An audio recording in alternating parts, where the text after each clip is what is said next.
Well, we watched that on-off cloud cover all day really push through in from the west, seeing stronger winds from the west as we make our way through this Tropical Storm Eugene post-tropical situation where a lot of moisture is finding its way into Kansas, and then you're seeing a strong development out east of us as we continue to make our way through these heat dome days. Right now sitting at day 32, touching that record at 109, 108 right now in San Angelo. Everybody else sitting those triple-digit temperatures really locked in there, but there could be some significant rainfall in the future, probably around Wednesday early morning, which we'll take a closer look at here in a second. Really seeing those triple-digit temperatures across the board, really those lovely shades of pink that we're super getting used to here in the Concho Valley. Had an opportunity to talk to Steve Taylor out there, and he said we need a lot of this rain. Well, got some good news. Wednesday could be the day as we're looking at those humidity values continue to make their way up into those upper 60s, and that's where we definitely want those dew points to be to see a lot of that active thunderstorm activity, while those relative humidity kind of hangs out in the 20s up here to the north,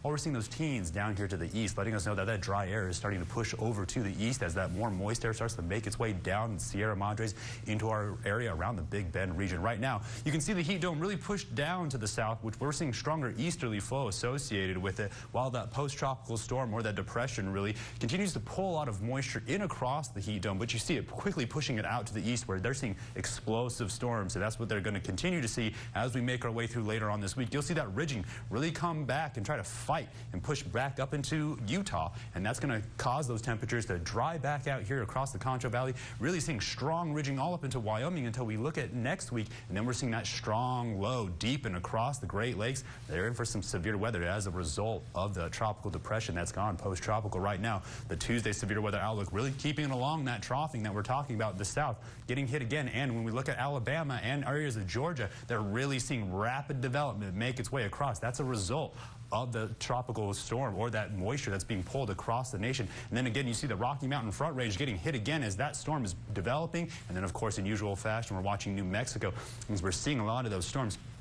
push into our area where we're seeing those on-off clouds continuing to make their way into the Concho Valley. And then as we get a good close look, we'll see a lot of those storms off to the west continue to push these lines of clouds into our area, keep cooling it off overnight, which was pretty pleasant, but those clouds really lingering around in the morning, causing a slower warm-up. I definitely know as I made my way around town, it was a lot cooler around noon, but you're going to see those lines of clouds push through by tonight. Tomorrow night, that's when we're going to see our first opportunity to see some severe weather. You'll see it push through there, and then it's going to clear up again, and then by Thursday night we're going to see another round of storms try to push through, but see how it mostly stays to the north, and that'll be our only significant opportunity to see a lot of moisture before the weekend rolls around and things start to dry out. So tonight we're going to get a little early preview of some of those storms as we see some clouds push in, sitting around those upper 70s to lower 80s, which is really going to be the case as we continue to make our way through these hotter, dangerous days. And then tomorrow we're going to make another run at those record temperatures as we go back up to 108, and that's where our temperatures are really going to continue to stay